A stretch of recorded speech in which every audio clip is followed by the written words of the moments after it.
What do you want to be when you grow up? Now, this is a question so often as being asked to us when we are little kids or when we are growing up, right? Some of us end up doing things in our lives that we are not happy doing or we are not supposed to do. We end up doing things what our parents wants us to do, what our society wants us to do, what our peers wants us to do. But how are we going to avoid this fiasco? And the Japanese, they have a word for it, and that is Ikigai. Iki means life and gai means purpose. So it's nothing but your life's purpose. Ikigai is a confluence of four different things in the thing that you are meant to do. So basically, are you passionate about it? Are you good at it? Can you make a decent livelihood or can you get rewarded for it? And the fourth thing, and most important, does the world need it? And if, all these things happen and they come together, then you have found your Ikigai. So, how did I find my Ikigai? Let me give you a little peep into my background story. I did my schooling in the Middle East in an Indian CBSE curriculum, and then I went to university in India where I chose commerce. And then I came back to the Middle East to work.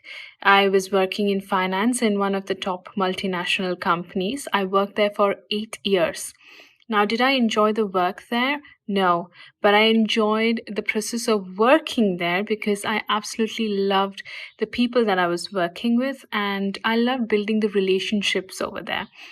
I was the self-appointed or self-nominated person when it came to event organizing for all the festivals or for the birthdays or for any employee getting a baby or any employee, that one person, that was me. And I absolutely loved it without any regrets.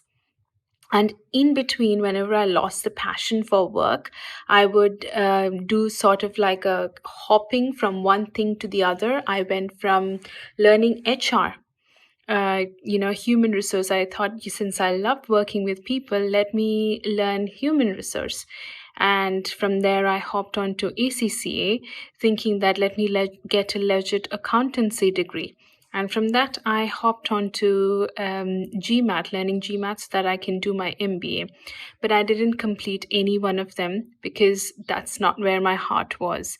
Then the pivotal moment in my life happened when I was diagnosed with two chronic autoimmune conditions, and I started the journey of healing myself through food, through herbs, through Ayurveda, through Dinacharya, that's your daily routines, through sound healing, through nature, through walks, through dance.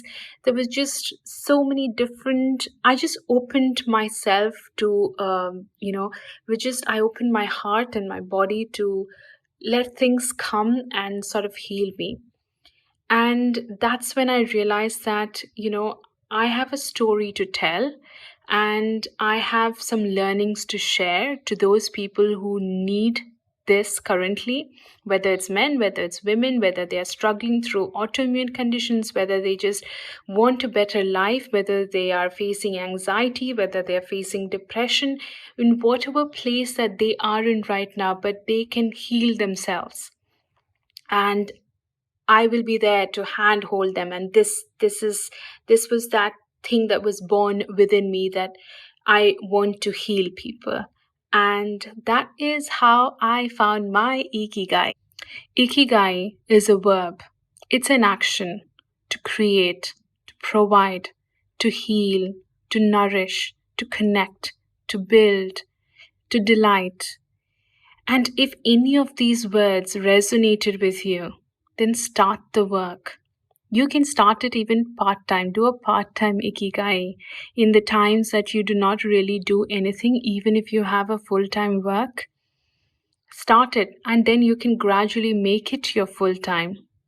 Ikigai is hard work, but you know that you're worth the work.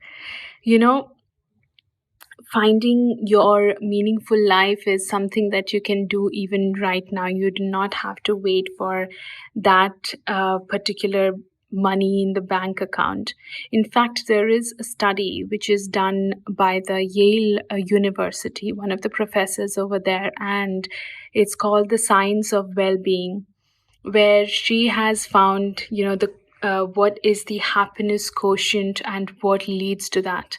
And from that research, what's come out is that it's not your house, or it's not your car, or it's not the wealth that you have, or it's not even the job that you're working at and the status what you have in your job. But the things that actually leads to true happiness is things like kindness, things like meditation or sitting in silence, things like spending time with your friends and family, and even time affluence, which is basically what you do with the time, the spare time that you have, or the entire time in your day that you have. So find your Ikigai and start the work, because you know that you're worth it. And a little bit of joy every day leads up to a life full of joy. Thank you.